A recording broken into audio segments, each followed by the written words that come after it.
This is Dairy Row, 10 concentrated animal feeding operations lining I-10 just south of Las Cruces, each pumping out an estimated $5.8 million worth of milk every single year. According to New Mexico State University, New Mexico dairies generate $180 million in economic impact annually in Doña Ana County alone. But that's not all they're producing. In New Mexico, dairy farms discharge 6.4 million gallons of waste and feces every day. That's equivalent to the waste generated by about 800,000 people. Rio Grande Sierra Club Conservation Coordinator Dan Lorimer says when dairy farms don't handle this animal discharge properly by lining waste pits and discharge lagoons, or too much of the waste is used to fertilize neighboring crops, it ends up seeping into the soil and contaminating the groundwater. Well, the quality of our groundwater is highly important to us. We are an arid state, we're in a drought, and we need to protect this very limited resource.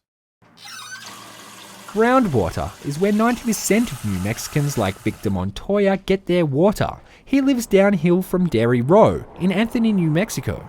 And I lived there my entire life too, and I didn't know that well was contaminated. And I was drinking water out of that well. My entire neighborhood was.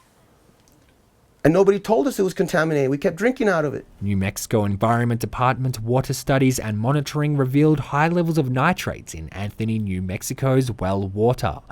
The Environmental Protection Agency says nitrates can cause blue baby syndrome. As oxygen is limited, babies vomit, have seizures, and even die. Dan Lorimer has worked with some Anthony families who have settled with dairies following court cases and are not able to speak about it on camera.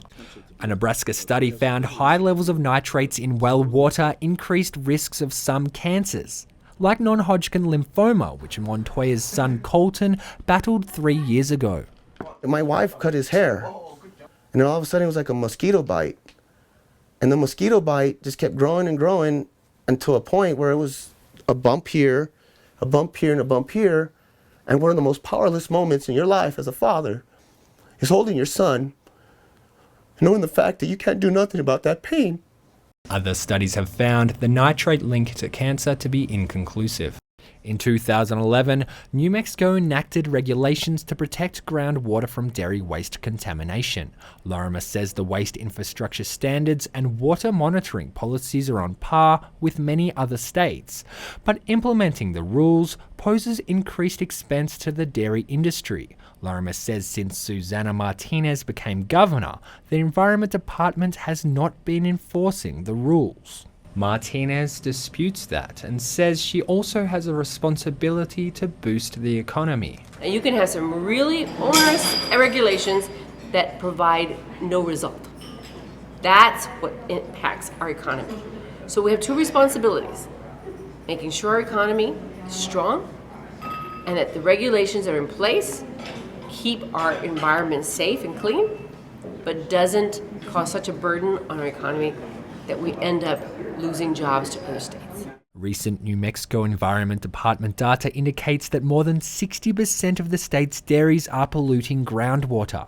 The department's public information officer declined an interview with KRWG, and the dairy farmers of New Mexico didn't respond to interview requests. But both are expected to appear at meetings at the end of the year with proposed revisions to the dairy regulations. Lorimer says if those changes are approved, it will only further compromise New Mexico's scarce water resources. The science that supported the rules that are on the book hasn't been superseded by new science. Montoya says while the state is not enforcing the law, the community is working to protect its water. Through grants and a minor tax increase, Anthony, New Mexico has been able to secure a $12 million reverse osmosis system that purifies the city's municipal water. Ms. Martinez needs to think about the future of New Mexico with the limited water we have and the limited space and land we have. And if she's willing to sell our soul to the highest bidder, then she's going to have to live with the responsibility of the communities. Montoya says the dairy industry may be a major source of economic activity, but it's operating at the expense of communities like his. For KRWG, I'm Simon Thompson.